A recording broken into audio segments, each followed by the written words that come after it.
বলে বোঝাতে পারবো না, কথাও কম বলতে হচ্ছে, কারণ আসলে ঘ্রাণটা বলে বোঝানোর মতো না। তো ভাবি এটা আসলে বেশ কিছুক্ষণ ধরে ভাজছে, প্রায় 10 থেকে 15 মিনিট।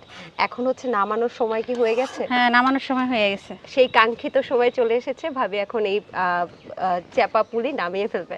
তাহলে নামিয়ে ফেলেন।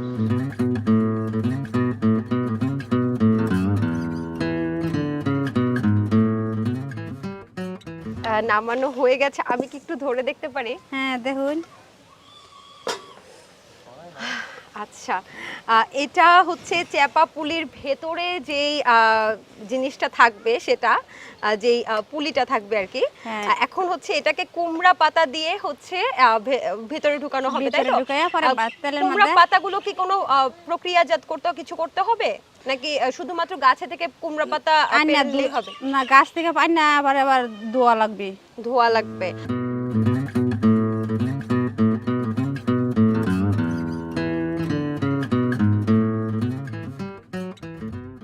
1 2 3 4 5টা ভাঁজ দেয়া হয়েছে। মানে এটা অনেকটা সিঙ্গারা না, সমুচা আমরা যেভাবে বানাই, সমুচা না, ওরকম করে ভাঁজটা দেয়া যায়। কিন্তু সমুচার ভাঁজটা একটু ভিন্ন রকম, এটাও একটু ভিন্ন রকম, যেহেতু পাতার ভাঁজ।